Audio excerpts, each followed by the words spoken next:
Let me preface this video by saying it's early in the season, adjustments can be made, but this is not a good look for Trevor Megill, who likely lost his closing role for the Milwaukee Brewers. Every year the Brewers pitching lab develops this incredible talent from top to bottom, and this year is no different. The back end of their bullpen is stacked with flamethrowers like Abner Uribe, Angel Zerpa, and of course Trevor Megill. There was a pretty fascinating article by Matthew Trueblood of the Brewer Fanatic that came out before the season started. This article was written on March 9th during the early days of spring training, mind you. To paraphrase a part of the article, Pat Murphy, manager for the Brewers, he indicated that he wanted to save opportunities to be a collective approach and utilize all of his weapons accordingly.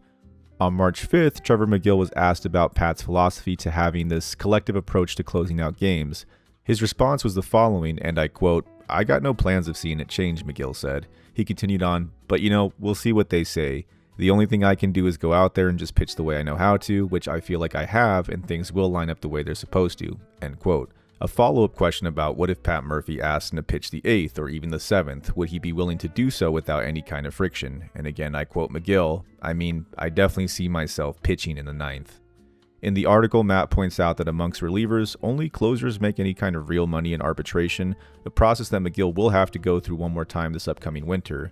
While we can't assume why Megill wants to be the exclusive closer, there's pretty good speculation that he'll earn more money next year if he does serve as the full-time closer, rather than being relegated to some role of flexible reliever. Some of you are probably drawing parallels to another former Brewer closer that had his own unique storyline after he departed and went to go play for the San Diego Padres.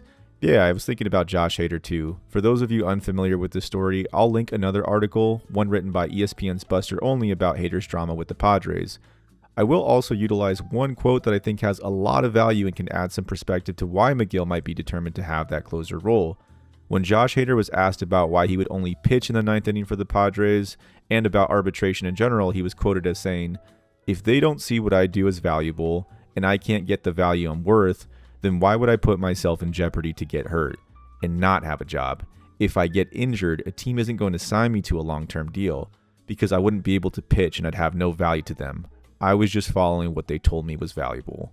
At this point in his career, Hader also had some elite numbers that were head and shoulders above the rest. And to Hader's credit, during the offseason, when he was a free agent and got picked up by the Astros for 5 years over $95 million, when asked how he could be used by the Astros, he concisely said, "Any way they want. They made a commitment to me, and I'll make a commitment to them. I want to make it perfectly clear. I'm not asking any of you to break out the violins for a man earning a $4.7 million salary this year. I'm simply offering context in a way where hopefully most of you can understand in the context of our day-to-day jobs, why go above and beyond wearing multiple hats that would put us at risk of burnout if we're not going to be compensated for the work that we do. Again, I get it. Most of us would jump out a window for a free gallon of gas right now, but I digress. However, I also want to acknowledge this is not the way to win over fans in general, especially when Mason Miller is quietly earning $4 million this year for the Padres and backing up his next arbitration case by striking out damn near 80% of the batters he's faced at the time of making this video.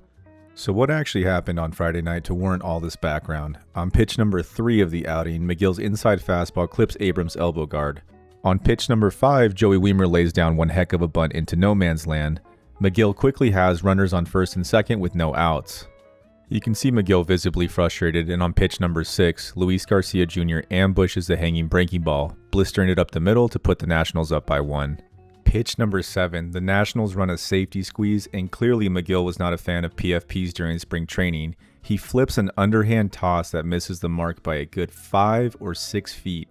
Megill seems so embarrassed by the error that he sort of just lumbers off from the plate to lick his wounds. He actually forgets to cover home plate during that time frame. Thankfully, Luis Rengifo is aware of this and sprints toward home plate. Otherwise, we may have had a repeat of last year when the Mets were melting down and Clay Holmes let Pete Crow Armstrong take home on a mental lapse. And Pete Crow Armstrong re-engaged. It's 8-2 Cubs. On pitch number 9, the Nationals manager is just abusing Megill at this point. He has Drew Millis run it back with another safety squeeze. I'll be honest, I have no idea what the hell happened here.